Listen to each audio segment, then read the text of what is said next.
দুনিয়ার সবচেয়ে বেশি ব্র্যান্ড ব্যবহার করে মুসলমান। যদি শিক্ষিত হয়ে থাকেন তাহলে এখন নেটে যে সার্চ দেন, গুগলকে জিজ্ঞেস করেন যে দুনিয়ার দামি দামি ব্র্যান্ড কারা ব্যবহার করে, কাদের জন্য এই ব্র্যান্ডগুলা টিকা আছে। হায় হায় হায়, রাডু গরির ব্র্যান্ড কাদের জন্য টিকা আছে, রোলেক্স কাদের জন্য টিকা আছে, টি শার্ট কাদের জন্য টিকা আছে, এরকম দামি দামি ব্র্যান্ড কাদের কারণে টিকা আছে। যান গুগলকে জিজ্ঞেস করেন ম্যাকডোনা কাদের কারণে টিকা আছে।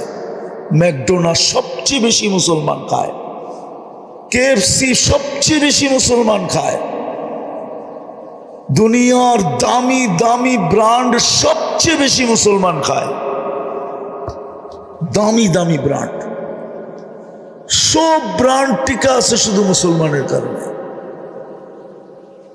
দুনিয়ার সবচেয়ে বেশি প্রসাধনী মুসলমান ব্যবহার করে, দুনিয়ার সবচেয়ে বেশি অলংকার মুসলমান ব্যবহার করে।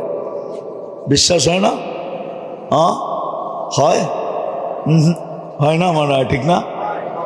আমেরিকানরা করে, ঠিক না? ডলার বেশি, ঠিক না?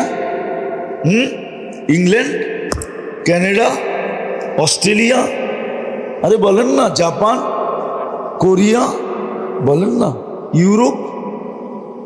আপনি তো মিডিয়া দিয়ে করবেন, আমি তো চোখে দেখে আসছি। আমি তো সারা বছরই ঘুরি, ঘুরতে যায় তো আপনাকে স্বাধীনতাও দেখতে পারলাম না। ওই সময় তো আমি বাহিরে ছিলাম। আমি জুলাইয়ের 18 তারিখে গেছি, 5 তারিখে সকালে ফজরের সময় ইংল্যান্ড থেকে আমার কানাডার ফ্লাইট ছিল। যখন এইখানে স্বাধীনতার উল্লাস চলতেছে তখন আমি হাওয়ার উপরে উঠতেছি, তখন তো আমি প্লেনে ছিলাম। আমাকে কি বুঝাবেন? দুনিয়ার সবচেয়ে বেশি সোনা ব্যবহার করে মুসলমান, সবচেয়ে বেশি অলংকার ব্যবহার করে মুসলমান, সবচেয়ে বেশি মেকআপ শেকআপ ব্যবহার করে মুসলমান। এই এলাকায় প্রত্যেকটা ঘর একটা মিনি, কি বলে এটাকে, কসমেটিক্সের দোকান, ঠিক না? কি প্রত্যেকটা ঘরে হবে না ছোট একটা দোকান? না হবে না? হ্যাঁ।